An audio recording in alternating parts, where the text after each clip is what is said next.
রাষ্ট্র উপদেষ্টার সাথে বৈঠক করেছি এবং সেখানে আমরা আমাদের দলের যে প্রস্তাবনা আমরা যেটি ধারাবাহিকভাবে অন্যান্য উপদেষ্টা মহোদয়দের সাথেও সাক্ষাৎ করে আমরা আমাদের প্রস্তাবনাগুলো তুলে ধরেছি। তো আমাদের আজকের যে আলোচনার বিষয়বস্তু ছিল সেটা হলো যে সারা দেশে আপনারা দেখেছেন যে পুলিশ রোবটের মতন দাঁড়িয়ে আছে, কোনো কাজ করছে না।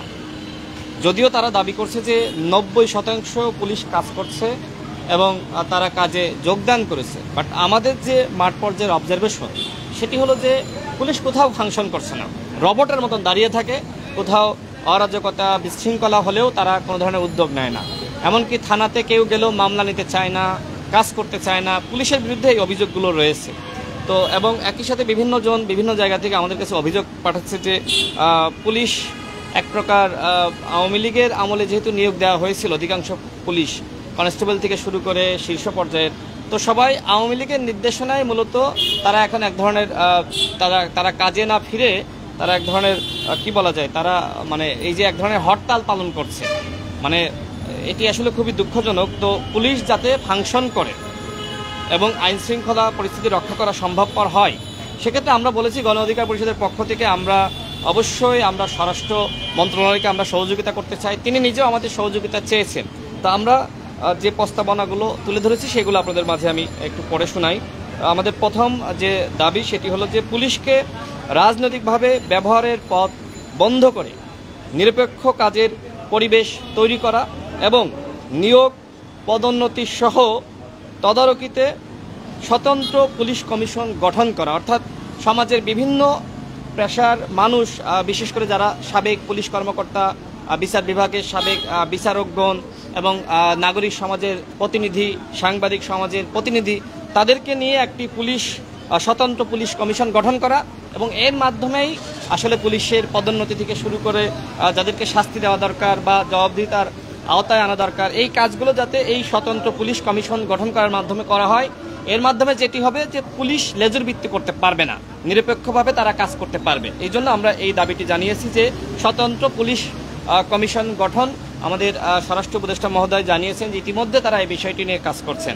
আমরা 2 নম্বরে যেটি জানিয়েছি, ছাত্র জনতার শান্তিপূর্ণ আন্দোলনে যারা হামলা করেছে, গুলি চালিয়েছে, ছাত্রলীগ যুবলীগের মতন যারা সন্ত্রাসী কর্মযোগ্য করেছে যে সকল পুলিশের কর্মকর্তারা এবং কনস্টেবল, তাদের বিরুদ্ধে আমরা ব্যবস্থা নেওয়ার এবং একই সাথে গ্রেপ্তারের দাবি জানিয়েছি।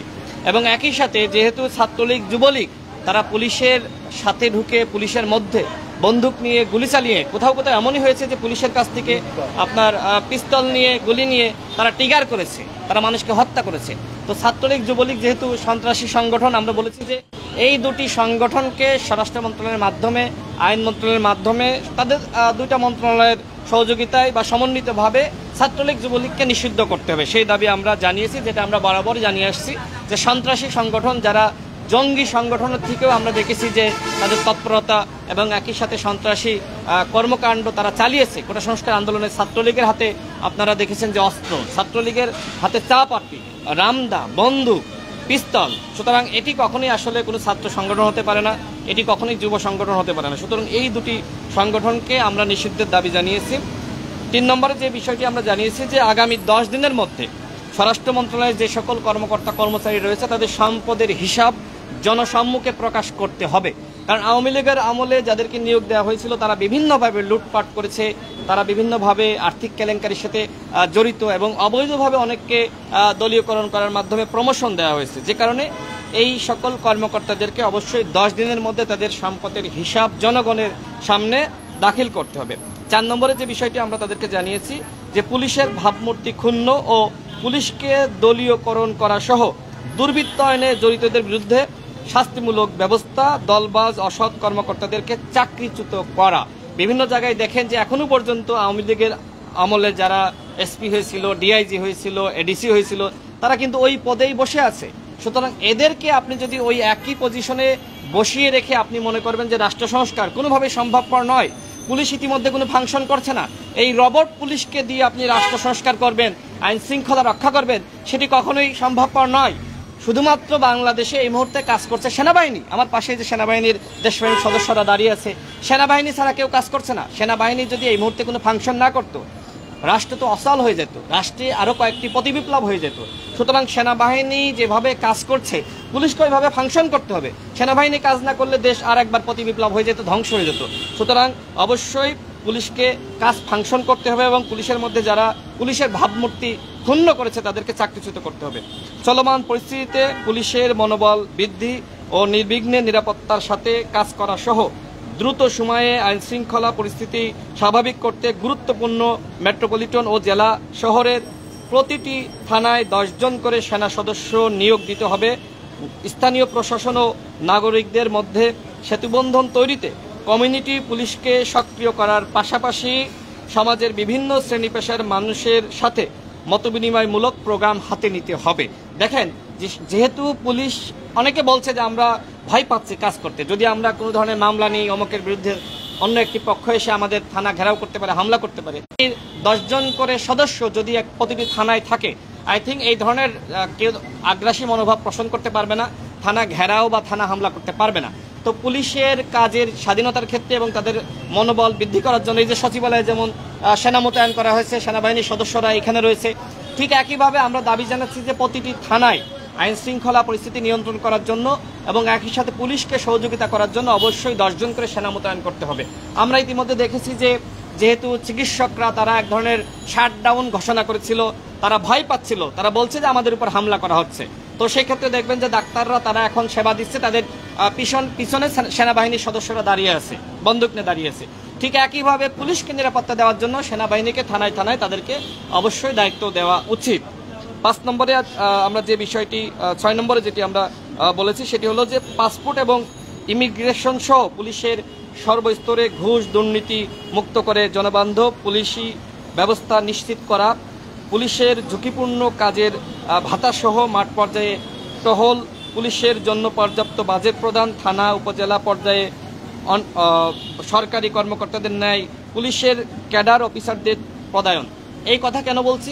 কারণ দেখেন যে বিভিন্ন থানায় আপনার যিনি কনস্টেবল হিসেবে নিয়োগ পায় বা এসআই হিসেবে নিয়োগ পায়, সে পরবর্তীতে ওসি হয়।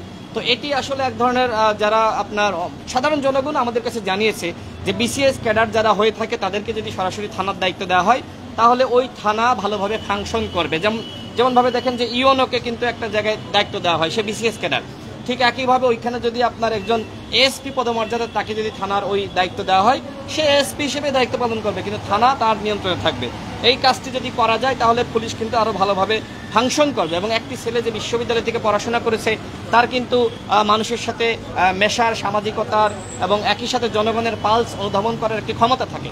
সেই জায়গা থেকে আমরা বলেছি যে সব জায়গায় এখন পারবেন না, শুধুমাত্র সিটি কর্পোরেশনের আওতাভুক্ত যে থানাগুলো রয়েছে সেখানে আপনারা বিসিএস ক্যাডার বা যারা আপনার বিসিএস ক্যাডার হিসেবে যারা এসপি হিসেবে নিয়োগ পায় সেই ক্যাডারদেরকে আপনারা থানার দায়িত্ব দেন। 7 নম্বর যেটি আমরা বলেছি যে পুলিশের কোনো সদস্যের বিরুদ্ধে অসৎ আচরণ, দুর্নীতি, অনিয়মের অভিযোগ উঠলে 1 মাসের তদন্ত সাপেক্ষে তাদের বিরুদ্ধে ব্যবস্থা নিতে হবে। টাইম নেওয়া যাবে না, টাইম কিল করলেই ওই পুলিশ বিভিন্নভাবে লবিং করে তদবির করে সে কিন্তু ওই পদে সে কিন্তু বহাল থেকে যায়। সেক্ষেত্রে আমরা দাবি জানিয়েছি যে 1 মাসের বিরুদ্ধে ব্যবস্থা নিতে হবে।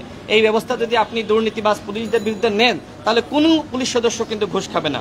8 নম্বরে আমরা বলেছি যে সারা দেশে মাদক, চাঁদাবাজি ও নৈরাজ্য বন্ধে ছাত্র নাগরিকদের সম্পৃক্ত করে পুলিশ কর্তৃক কঠোর পদক্ষেপ গ্রহণ করতে হবে। এই যে মাদকের ইয়াবাবদি, হ্যাঁ, ইয়াবাবদির কমিশন খাইতে উবায়দুল কাদের। সুতরাং এই যে এমপিরা মাদকের ব্যবসার সাথে জড়িত, ভবিষ্যতে যাতে এই ধরনের ঘটনা না ঘটে সে বিষয়ে, এবং আমরা দেখেছি বিভিন্ন জায়গায় পুলিশ ছাত্রের পকেটে ইয়াবা ঢুকায় দেয়, ওই ধরনের রাষ্ট্র ব্যবস্থা আমরা ফিরে যাব না। এখন পুলিশের বিরুদ্ধে অনেক জায়গায় মাদকের ব্যবসার সাথে জড়িত এমপিদের বিরুদ্ধে অভিযোগ, রাজনীতিবিদদের বিরুদ্ধে অভিযোগ। সুতরাং ভবিষ্যতে বাংলাদেশে একজন যাতে মাদকের ব্যবসার সাথে সম্পৃক্ত না হতে পারে এমন আইন করতে হবে যাতে করে এদেরকে ধরার সাথে সাথে পানিশমেন্ট দিতে হবে। দ্রুত বিচার কার্যক্রম, 7 দিনের মধ্যে এদেরকে প্রয়োজনে কারাদণ্ড দিতে হবে, 7 দিনের মধ্যে এদেরকে প্রয়োজনে ফাঁসি দিয়ে দিতে হবে। অর্থাৎ মাদক ব্যবসা করছে, আপনি হাতে নাতে প্রমাণ পেয়েছেন, তার আর কি আপনি তদন্ত করবেন, তাকে সাথে সাথে শাস্তি দিতে হবে। আমরা এই জন্য বলছি যে সমাজ থেকে মাদক, চাঁদাবাজি এগুলো পুরোদমে বন্ধ করতে হবে। 9 নম্বর যেটি বলেছি যে কাজে যোগদান না করা এবং দায়িত্ব পালনে গাফলতি করা, পুলিশ সদস্যদের চাকরিচ্যুত করা, প্রয়োজনে দ্রুত সময়ে নতুন নিয়োগ। দেখেন যে পুলিশ যেহেতু আপনার ফাংশন করতেছে না, সেক্ষেত্রে আমরা মনে করছি যে যারা যোগদান করছে তারা ভয়ের মধ্যে আছে, তারা অপরাধ করেছে, গুলি চালিয়েছে। সুতরাং এই যারা ভয় পাচ্ছে তারা যেহেতু কাজে যোগদান করছে না তাদেরকে চাকরিচ্যুত করেন, এবং একই সাথে বিপ্লবী ছাত্র জনতা যারা রয়েছে যোগ্য দক্ষ পড়াশোনা রয়েছে তাদেরকে আপনারা শর্ট ট্রেনিংয়ের মাধ্যমে তাদেরকে আপনারা আইন শৃঙ্খলা রক্ষার দায়িত্ব দিতে পারেন, পুলিশে তাদেরকে নিয়োগ দিতে পারেন। 10 নম্বর, বিট পুলিশিং ও কমিউনিটি পুলিশিং সিস্টেমকে আরও কার্যকর করা। 11 নম্বর, চাকরি নয় সেবা, এই মূলনীতির আলোকে বাংলাদেশ পুলিশকে নতুন করে ঢেলে সাজানো। 12 নম্বর, যেটি সর্বশেষ, যে পুলিশি সিস্টেমকে উন্নত বিশ্বের সাথে সামঞ্জস্য রেখে একটি শৃঙ্খল জনবান্ধব ও দক্ষ বাহিনীতে পরিণত করা। আপনি দেখবেন যে আমেরিকা সহ আপনার ইউরোপ সকল দেশে আমরা দেখেছি প্রত্যেকটা পুলিশ সদস্যের গায়ে ক্যামেরা, কিন্তু আমাদের দেশে দেখেন র্যাব বলেন, বিজেপি বলেন, এমনকি সেনাবাহিনী বলেন, কোনো আইন শৃঙ্খলা রক্ষাকারী বাহিনী তাদের গায়ে কিন্তু ক্যামেরা সেট আপ নাই। যদিও সেনাবাহিনীর বিরুদ্ধে কখনো অভিযোগ আসে না, সেটা আমি অন্য জায়গায় রাখলাম, কিন্তু পুলিশের বিরুদ্ধে তো অভিযোগ, ঘুষ খাওয়ার অভিযোগ, র্যাবের বিরুদ্ধে অভিযোগ, গুম করার খুন করার অভিযোগ।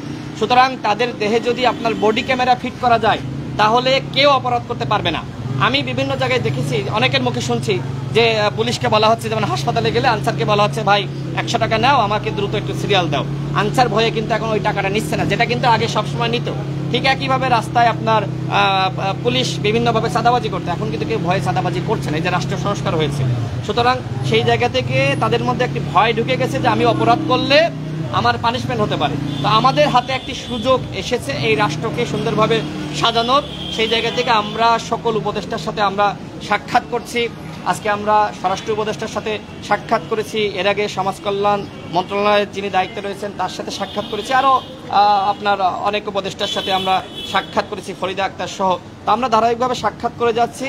আমরা আমাদের কাছে তারা সহযোগিতা চেয়েছেন। আজকেও স্বরাষ্ট্র উপদেষ্টা তিনি বলেছেন যে আমরা জন্য মিডিয়াতে এই বিষয়গুলো আমরা তুলে ধরি, যে আমরা যে প্রস্তাবগুলো আজকে তাদের কাছে নিয়ে গিয়েছিলাম তারা বলেছে প্রত্যেকটা প্রস্তাব তারা বাস্তবায়ন করবে। এর আগে যখন সাখাওয়াত সাহেব স্বরাষ্ট্র উপদেষ্টার দায়িত্বে ছিলেন তাকে আমরা বলেছিলাম 24 ঘন্টার মধ্যে জাহাঙ্গীর, যিনি এর আগে নির্বাচন কমিশনের সচিব ছিলেন, তাকে সরিয়ে দিতে হবে। 24 ঘন্টার মধ্যেই কিন্তু তাকে সরিয়ে দেওয়া হয়েছিল। অর্থাৎ এখন যারা উপদেষ্টাগণ রয়েছে তারা জনগণের কথা শুনছে, আমাদের কথা শুনছে, রাজনৈতিক দলগুলো সহযোগিতা চাচ্ছে। তারা যতক্ষণ আমাদের সহযোগিতা চায় আমরা সহযোগিতা করতে রাজি রয়েছি। একই সাথে তারা আমাদেরকে ধন্যবাদ জানিয়েছে। এখানে আনসার ক্রু হওয়ার একটি ষড়যন্ত্র হয়েছিল, আমাদেরকে জানানো হয়েছিল। আমরা তখন কিন্তু আমাদের অফিস থেকে আমরা আমাদের মিছিল নিয়ে আমরা কিন্তু নেতৃবৃন্দরা এখানে আসি, এবং একই সাথে দুই পক্ষকে নিয়ন্ত্রণ করা, পরিস্থিতি সামাল দেওয়া, সেই কাজটি কিন্তু আমরা করেছি। এইভাবে আমরা সরকারকে সহযোগিতা করছি। আমরা সরকারের কাছে যে দাবি রাখতে চাই সেটি হলো একটি রোড ম্যাপ। আপনি কি করতে চান, 3 মাসের প্ল্যান কি, 6 মাসের প্ল্যান কি, 9 মাসের প্ল্যান কি, রাষ্ট্র সংস্কারের রোড ম্যাপ কি, সেটি কিন্তু 1 মাস অতিবাহিত হইলেও এখনো তারা ঘোষণা করে নাই। সেটি কিন্তু আজকেও আমরা বলেছি যে আপনারা আপনাদের যে ওয়ার্ক প্ল্যান, আপনাদের যে রোড ম্যাপ, সেটি জনসম্মুখে আপনারা জনসম্মুখে দেন। প্রয়োজনে আপনারা মানুষকে ডাকেন, মানুষের পরামর্শ নেন, রাজনৈতিক দলগুলোর পরামর্শ নেন, সাংবাদিক সমাজের পরামর্শ নেন, সবার পরামর্শের ভিত্তিতে আপনারা একটি রোডম্যাপ প্রকাশ করেন। অন্যথায় আপনি কি করতে চান অস্পষ্ট থাকলে কিন্তু ধোঁয়াশা তৈরি হবে।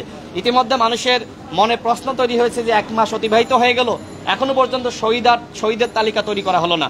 1 মাস অতিবাহিত হয়ে গেল, যারা হাসপাতালে রয়েছে তাদেরকে ক্ষতিপূরণ দেওয়া হলো না, প্রপার ট্রিটমেন্টের ব্যবস্থা করা হয়নি বলে অভিযোগ।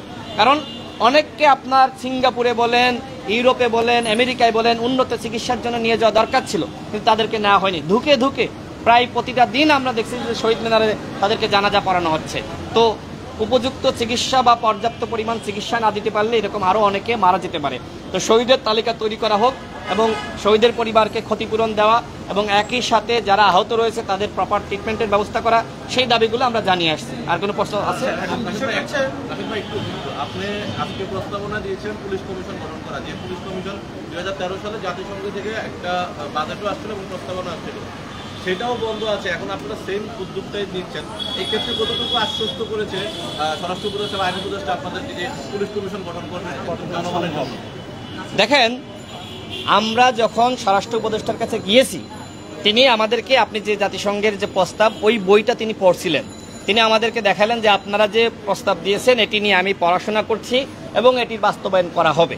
এর আগে আমরা আইজিপি মহোদয়ের সাথে সাক্ষাৎ করেছি, সেখানেও আরও ডিআইজি বা পুলিশের ঊর্ধ্বতন কর্মকর্তা তারা ছিলেন, তারাও একই কথা বলেছে যে আমরা এটি নিয়ে আমরা কাজ করতে চাই।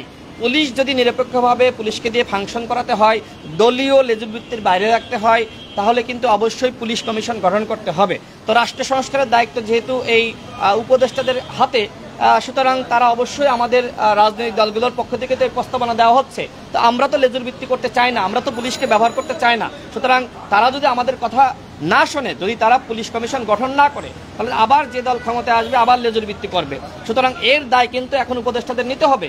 সেই জায়গা থেকে অবশ্যই আমরা দৃঢ় বিশ্বাস করি তারা স্বতন্ত্র পুলিশ কমিশন গঠন করবে।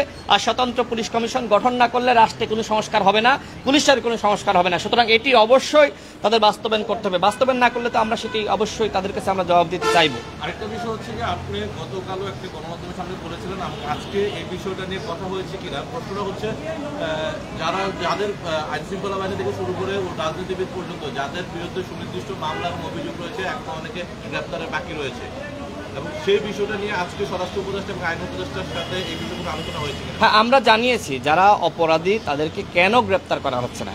সব থেকে দুঃখজনক বিষয় হলো যে শেখ পরিবারের কেউ গ্রেপ্তার হচ্ছে না। আমরা এটি জানিয়েছি। আমরা যার সাথে দেখা হচ্ছে, উপদেষ্টাগণের সাথে যার সাথে সাক্ষাৎ করছি, আমরা এটি বলছি যে আওয়ামী হাইকমান্ডের কাউকে আপনারা কেন গ্রেপ্তার করছেন না, শেখ পরিবারের কাউকে আপনারা কেন গ্রেপ্তার করছেন না। সেনাবাহিনীর পক্ষ থেকে বলা হয়েছিল যে 626 জন সেখানে তাদের যে সেফ হোম রয়েছে সেখানে নিরাপত্তার জন্য আশ্রয় নিয়েছিল। কিন্তু দুঃখের সাথে বলতে হয় যে সেই 626 জন কারা আমরা নাম জানি না। তাদেরকে ছেড়ে দেওয়া হলো নাকি এখনো সেখানে রেখে দেওয়া হয়েছে, নাকি নিরাপত্তাহীনতায় ভুগছে, কিচ্ছু জানি না। সুতরাং সেনাবাহিনীর উপর যেহেতু আমাদের এক ধরনের আস্থা বিশ্বাস রয়েছে, অবশ্যই সেনাপ্রধান যিনি রয়েছেন তিনি আমাদের বক্তব্য অবশ্যই তার কাছে পৌঁছাবে। আশা করি তিনি অবশ্যই সেই 626 জনের নাম প্রকাশ করবেন।